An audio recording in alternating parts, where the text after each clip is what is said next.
ஹாய்டா, நான் தான் நோவா. இன்றைக்கி நம்ம என்ன எஃப்எஃப் பார்க்க போகிறோன்னா, கேப்டன் ஜங்குக் ஜான் 1895. நாங்கள் அப்படியே வந்து ஃபீல் பண்ணிட்டு அப்படியே ஜன்னலை பார்த்துட்ருக்காரா. பார்த்துட்டு இருக்கும்போது நின்றுட்டு தான் பார்த்துட்ருப்பார் ஜன்னல் பக்கத்தில் நின்றுட்டு. இப்போ பார்வோம் பின்னாடி வந்து ஹாய் அப்படின்றாரு. அவங்க அப்படியே ஷாக் ஆகிட்டார். ஒரு மாதிரி என்னடா இது திடீர்னுட்டு யாராவது பின்னாடிலேருந்து ஹாய் சொன்னால் நம்மளுக்கு எப்படி ஜர்க் ஆகும். அப்படியே ஜர்க் ஆகிட்டு யாருன்னு பின்னாடி ஓர கண்ணால் பார்த்தா பார்வோம். பார்வோமை பார்த்தோன்னே மூஞ்சி திருப்பிட்டு திருப்பி ஜன்னல் ஃபேஸ் பண்ணி நின்றுட்டு வந்து ஹலோ அப்படின்றாரு. உடனே வந்து பார்பவமும் சொல்கிறாரு, இதுமாரி எனக்கு ஃபேஸில் உள்ள புண்ணெல்லாம் சரியாச்சு பாரு, எனக்கு உரசிட்டு போச்சுல, அதெல்லாம் இப்போ எனக்கு சரியாயிடுச்சு ஓரளவுக்கு அப்படின்னு வந்து டேங்கிட்ட சொல்கிறார். டேங்கும் வந்து ஓகே நல்லது, அப்படியே கண்டினியூ பண்ண ஆயில்மெண்ட்டை நிறுத்திடாத, கண்டினியூ பண்ணினா சீக்கிரமாக க்யூர் ஆகிடும் அப்படின்னு சொல்லிட்டு டேங் வந்து ஜன்னல் பற்றி பேசிகிட்டு இருக்காரு. பார்வம் ஜன்னல் பற்றி பேசுகிறத பார்த்தோன்னே இந்த சைடு அந்த சைடு தாவி குதித்து ஃபேஸை பார்க்கலான்னு ட்ரை பண்ணுறாரு. ஆனால் வந்து டேங் உடனே வந்து அந்த ரூமை விட்டு வெளில போகிறாரு. வெளில போகிறத பார்த்தோன்னே இந்த டைமில் நீ ஏன் வெளில போகிற, 4 மணி தான் ஆகுது மார்னிங், இப்போ நீ வெளில போய் என்ன பண்ண போகிற அப்படின்னு சொல்லிட்டு பின்னாடி ஒரு துரத்திட்டு வர்றாரு. போகும்போது நீ எங்கே போகிற, இப்போ எதுக்கு வெளில வந்த அப்படின்னு சொல்லிட்டு பாபம் வரிசை கேள்வி அடிக்கிட்டே போகிறாரா. டைம் எதுவும் பேசல. சரி நீ ஓகேவா முதல்ல அப்படின்னோடனே நான் ஓகே தான் அப்படின்றாரு. சரி எங்கே தான் போகிற அப்படின்னாரு. இங்கே தான் போகிறேன் அப்படின்னு சொல்லிட்டு அவர் பாட்டு நடந்து போயிட்டுருக்காரு. சரி ஏன் நீ வந்ததுலேயும் பார்த்துட்ருக்கேன், நீங்கள் மூஞ்சே பார்க்க மாட்டேறீங்க அப்படின்னு சொல்லிட்டு வந்து பார்வம் சொல்லும்போது டைம் வந்து நான்லாம் பார்த்தேன், நான் அதை பார்த்து தானே ஹலோ சொன்னேன் அப்படின்னா, இல்லை நீ ஃபேஸே பார்க்க மாட்டேற, என்னாச்சு ஏதாவது ப்ராப்ளமா, நேற்று நடந்த கிஸ்ஸை இன்னும் நான் வச்சிட்ருக்கியா அப்படின்னு சொல்லிட்டு பார்வம் வந்து கொஞ்சம் கேஷுவலாகவே சொல்கிறாரு. உடனே டைமும் வந்து ஃபேஸ்லாம் ரெட் ஆகுது, இருந்தாலும் இல்லையே அதான் நான் வைக்கலன்னு சொல்லிட்டு அந்த பிளேஸில் நின்றுட்டு வந்து திரும்பி பார்த்து எனக்கெல்லாம் அதெல்லாம் ஒன்றும் பயம் இல்லை அப்படின்னு சொல்லிட்டு பார்பவம் பார்த்து சொல்கிறாரு.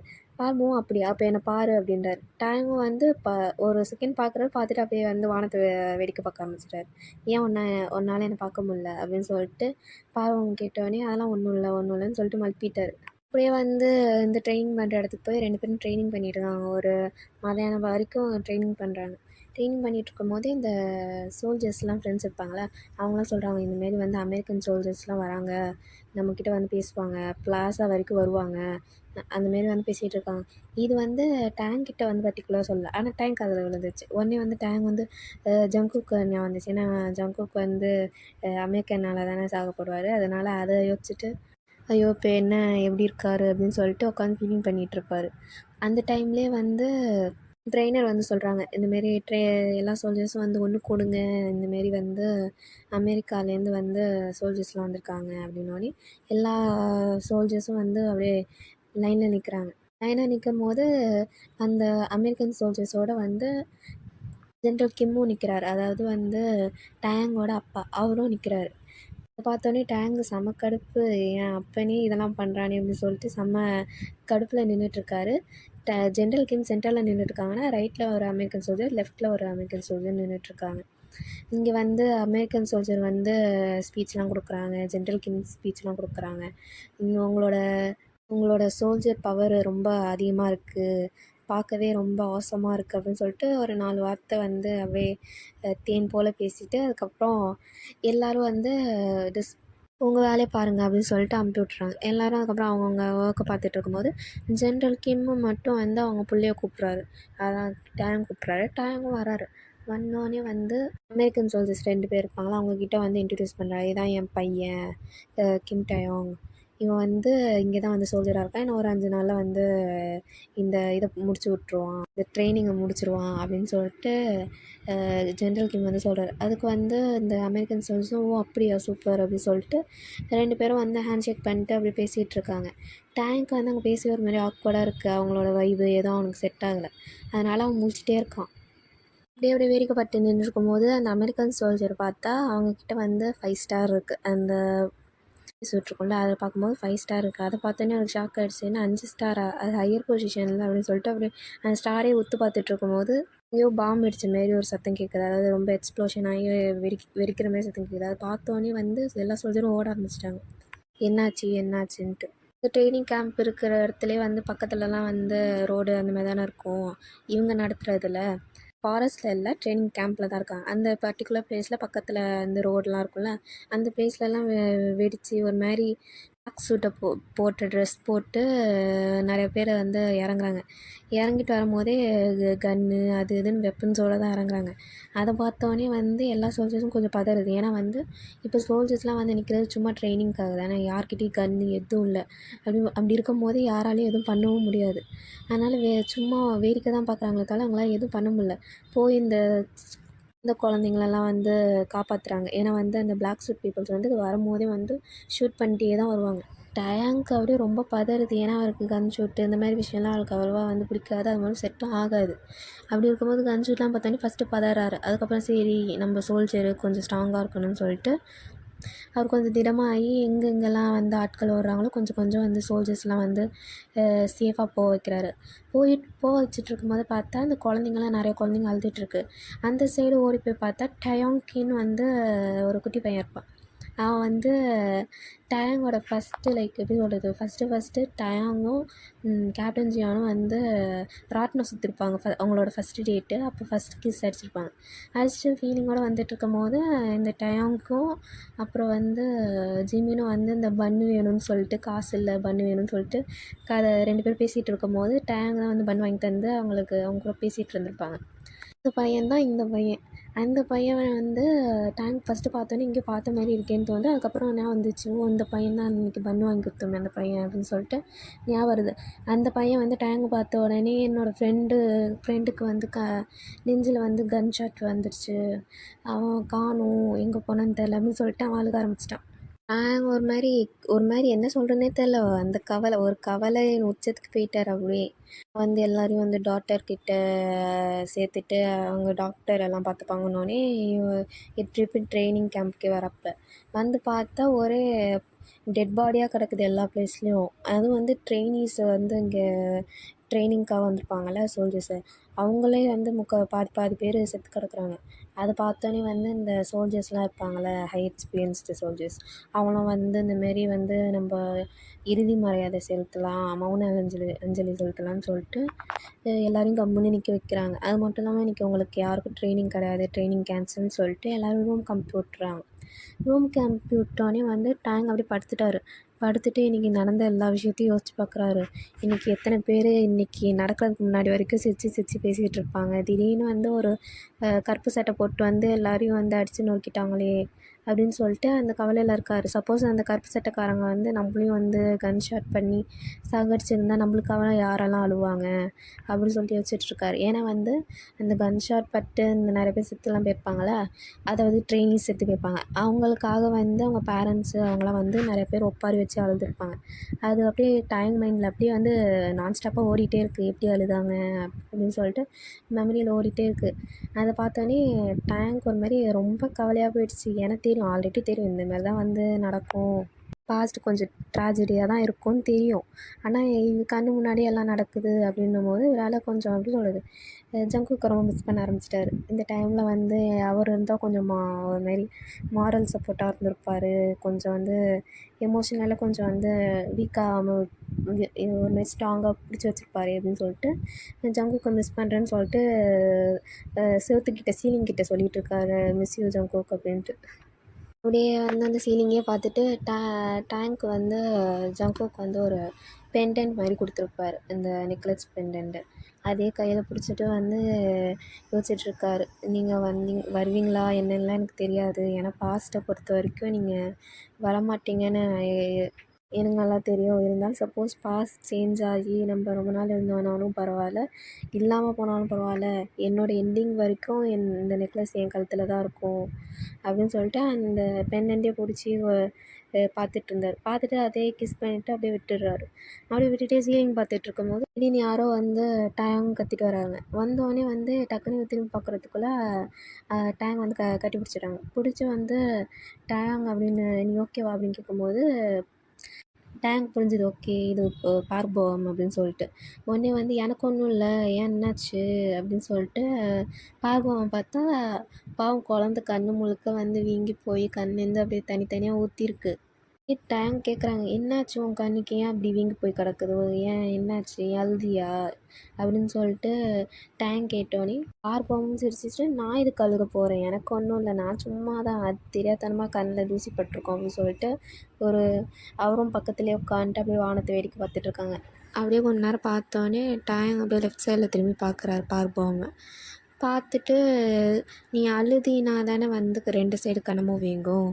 சப்போஸ் கண்ணில் தூசி விழுந்தா உனக்கு எப்படி 2 கண்ணும் வீங்க போகும், எனக்கு புரியலையே, நீ நிஜமாலே ஓகே தானா அப்படின்னு சொல்லிட்டு டேங் கேட்குறாரு.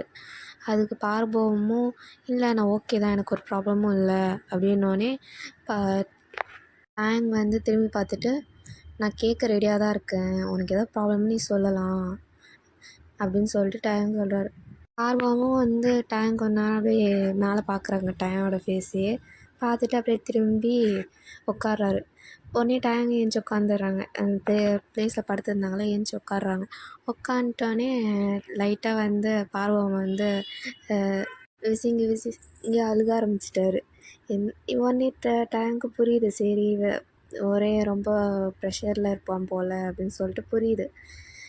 என்ன ஹர்ட் ஆச்சுன்னு அவனுக்கு தெரியாதுல்ல, அதனால வந்து அவள் என்ன சொல்கிறாரு அப்படின்னு சொல்லிட்டு கேட்குறதுக்காக அவளை உட்காந்துருக்கான். அவள் பார்பவமும் வந்து அப்படியே தேம்பி தேம்பி அழுது, இந்தமாரி வந்து ஜேஓப்புக்கு வந்து அடிபட்டுருச்சு, ஒரு கன்ஷாட் பட்டுருச்சு, அதனால் இப்போ அவர் வந்து நோ மோர் அப்படின்னு சொல்லிட்டு டேங்க்கிட்ட சொன்னோடனே டேங்க்கு ஷாக்கு. ஏன்னா டேங்க்கு தெரியும் லிஸ்ட் ஆஃப் பீப்புள்ஸ் வந்து செத்துருக்காங்க, ஆனால் வந்து அக்யூரேட்டாக வந்து இது வரைக்கும் வரல அவளுக்கு, இது வரைக்கும் நியூஸ் வரல. ஏன்னா ஆல்ரெடி அந்த குழந்தை இறந்து போன விஷயம் தெரிஞ்ச உடனே வந்து சோகத்தில் வந்து உட்காந்துருந்தார் அழுதுட்டு. அப்படி இருக்கும்போது இந்த அவரோட ஃப்ரெண்டு ஒருத்தரே இறந்துருக்காங்க, அதுவும் ஜியோ பண்ணும்போது அவரால் டாலரேட் பண்ண முடியல, அவருக்கும் ஹர்ட் ஆகுது. இருந்தாலும் வந்து ஆல்ரெடி பார்பவம் வந்து ரொம்ப தேம்பி தேம்பி அழுதுட்ருக்காரு. அதை பார்த்தோன்னே வந்து, இல்லை நம்ம கொஞ்சம் கண்ட்ரோல் பண்ணிக்கிறோம், அழக்கூடாது அப்படின்னு சொல்லிட்டு அவர் கண்ட்ரோல் பண்ணிகிட்ருக்காரு. இங்கே பார்பவம் அது சொன்னது மட்டும் இல்லாமல் வந்து ஆக்சுவலாக பார்பவமும் ஜேஓப்பும் வந்து சைல்ட்ஹுட் ஃப்ரெண்ட் மாதிரி, சின்ன வயசுலேருந்தே வந்து ஒன்றா தான் வளர்ந்தாங்க, ஒன்றா தான் இது பண்ணாங்க. ஆனால் ஜேஓப் வந்து 2 or 3 இயர்ஸ் வந்து பார்பவமோட பெரிய பையன். ஸோ வந்து இந்த மாதிரி பார்பவம் எப்போல்லாம் வந்து கொஞ்சம் ஸ்ட்ரெஸ்ஸாக இருக்காங்களோ அப்போ கரெக்டாக ஜியோப் வந்து ஏதாவது காமெடி பண்ணி ஏதாவது ஸ்ட்ரெஸ் வராமல் பார்த்துப்பார் பார்பவம். அப்போ திடீர்னு வந்து இவருக்கு ஏதோ ஆச்சு அப்படின் போது பார்பவமால் பொறுத்துக்க முடியல. ஏன்னா வந்து பார்பவமால் ப்ரொடெக்ட் பண்ணியிருக்க முடியும். ஏன்னா அங்கே நடந்த விஷயம் வந்து எல்லோரும் ஒரு கேங்காக இருக்கும் போது தானே வந்து கன்ஷர்ட்லாம் பட்டுச்சு. பட் ஸ்டில் காப்பாற்ற முடியலன்றதுனால வந்து உட்காந்து தேம்பி தேம்பி அழுகுறாரு. டேங்க் இவர் வந்து நார்மலாக இந்த விஷயம் சொன்னதுக்கே வந்து அவருக்கு ஒரு மாதிரி அழுக வர மாதிரி இருந்துச்சு. இந்த மாதிரிலாம் தேம்பி தேம்பி அழுதுகிட்டே இந்த ஒரு சைல்ட்ஹுட்டில் அவர் கூட பிக் பாஸ் வந்தாங்க, அந்த விஷயம்லாம் சொன்னால் எப்படி அவரை தாங்க முடியுமா? அவருக்கு கண்ணெலாம் கலங்குது.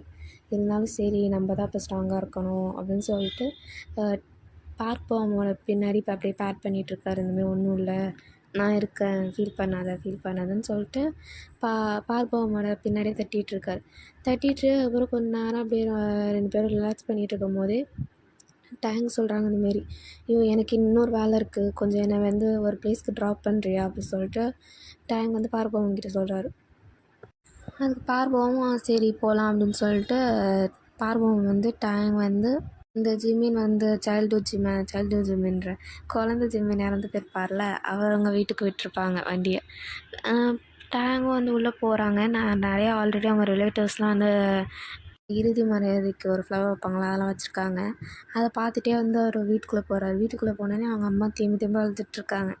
டேங் வந்து பார்த்துட்டு நிற்கிறாரு. நீங்கள் ஓகேவான்னு கேட்குறாரு. கேட்டவுடனே வந்து அவங்களும் வந்து இங்கே யார், நீங்கள் எதுக்கு இப்போ வந்தீங்க அப்படின்னு சொல்லிட்டு கேட்டோன்னே, இல்லை நான் அவங்க பையனோட ஃப்ரெண்டு அப்படின்னோடனே, ஓ அப்படியா சரின்னு சொல்லிட்டு பார்த்துட்ருக்கும் போதே அவங்களுக்கு வந்து உன் முகரையை நான் எங்கேயோ பார்த்துருக்கேனே அப்படின்னு சொல்லிட்டு டேங்கை பார்த்து கேட்குறாங்க.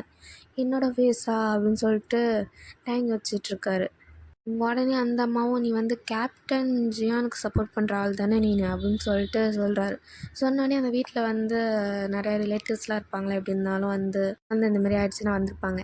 ஸோ அந்த டைமில் அது பக்கத்தில் இருக்க ரிலேட்டிவ்ஸ்க்கு அதுலேயும் விழுந்து, என்ன கேப்டன் சப்போர்ட்டர் இங்கே நிற்கிறானா அப்படின்னு சொல்லிட்டு ஓடி வந்திருக்காங்க. வந்துட்டு கத்துறாங்க இந்தமாரி உன்னால தான் வந்து எங்கள் வீட்டு பிள்ளைக்கு இப்படி ஆயிடுச்சு, நீ தான் காரணம் இறந்ததுக்குன்னு சொல்லிட்டு எல்லாம் வந்து கத்துறாங்க. அந்த அம்மாவும் வந்து அடிக்கிறதுக்கு கை ஓங்கிட்டு வருது. உடனே பார்வமும் இங்கே இந்தமாரி நடக்கிற சத்தம்லாம் கேட்டுட்டு ஓடி வராரு கூட்டத்தெல்லாம் அடிச்சிட்டு. வந்து டேங்கை ஹேக் பண்ணிட்டு அவனை அடிக்காதீங்க அப்படின்னு சொல்லி தடுத்துட்டு சொல்கிறாங்க இந்தமாரி உங்கள் புள்ள இறந்ததுக்கு இவர் என்ன பண்ண முடியும், அதுவும் இல்லாமல் நீங்கள் அடிக்கிறதுனால திருப்பி உங்கள் புள்ள வந்துடுவா போகுது, இப்படி எதுக்கு அஃபென்சிவாக நடந்துக்கிறீங்கன்னு சொல்லிட்டு பார்வம் கத்துனோடனே அதுக்கப்புறம் சரின்னு சொல்லிட்டு எல்லா ரிலேட்டிவ்ஸும் அவங்க ப்ளேஸ்லேயே போய் நின்றுறாங்க. உடனே பார்வம் வந்து டேங்க் கை பிடிச்சிட்டு அப்படியே வெளில வர்றாரு. வெளில வந்துட்டு அவங்க ப்ளேஸ் அதாவது அவங்க கேம்புக்கே போயிடுறாங்க. 2 பேரும் அவங்க ரூமுக்கே போனோடனே அவங்க ரூமில் போய் உட்காந்துட்ருக்காங்க. உட்காந்துட்டு இருக்கும்போது பார்வம் கேட்குறாரு, என்னாச்சு, என்ன ப்ராப்ளம், கேப்டன் ஜியான் அப்படி என்ன பண்ணாங்க, ஏன் எல்லாம் அவர் மேலே இவ்வளோ காண்டா இருக்காங்க அப்படின்னு சொல்லிட்டு பார்வம் கேட்குறாரு. ஆனால் டேங்க்கும் எதுவும் தெரில. டேங்க் வந்து தெரிலையே எனக்கு என்ன ப்ராப்ளம் என்னன்னு எனக்கு புரியலையே, நான் ஜஸ்ட்டு வந்து அந்த கோர்ட்டில் சப்போர்ட் பண்ணி தான் நின்னேன், ஏன்னா அவர் மேலே நிஜமாலே தப்பு இல்லை, அதனால தான் நின்னேன், அதுக்கு ஏன் எல்லாம் என் மேலே கோவமாக இருக்காங்கன்னு எனக்கு புரியல, ஒருவேளை எங்கள் அப்பா ஏதாவது பண்ணி வச்சுருப்பாங்களோன்னு எனக்கு தெரில அப்படின்னு சொல்லிட்டு டேங் வந்து புலம்பிகிட்ருக்காரு. பார்வமும் வந்து அவருக்கு புரியுது, சரி இது கொஞ்சம் பெரிய லெவல் ப்ராப்ளம் தான் போல் அப்படின்னு சொல்லிட்டு புரியுது. பார்வமும் இன்னும் கொஞ்சம் துருவி துருவி கேட்குறாரு, கேப்டன் ஏதாவது போகும்போது எதாவது சொன்னாரா, லெட்டர் ஏதோ கொடுத்தாரு, அந்த லெட்டரில் ஏதாவது இன்ஃபார்ம் பண்ணியிருந்தாரா அப்படின்னு சொல்லிட்டு. ஆனால் டேங்க்கு ஒன்றும் புரியாததுனால அவர் இல்லை எனக்கு தெரிலன்ட்டாரு. மட்டும் இல்லாமல் அவளுக்கு தெரிஞ்ச வரைக்கும் வந்து லெட்டரில் போட்டிருந்தது வந்து அவங்க அண்ணனுக்காக வந்து அவர் பண்ணி அமெரிக்கா போயிருக்காரு. அமெரிக்கா போய் யாரெல்லாம் அவங்க அண்ணன் சாகிறதுக்கு காரணமாக இருந்தாங்களோ அவங்கள முடிச்சு கட்டிட்டு வரேன்னு தானே போட்டிருந்தாரு.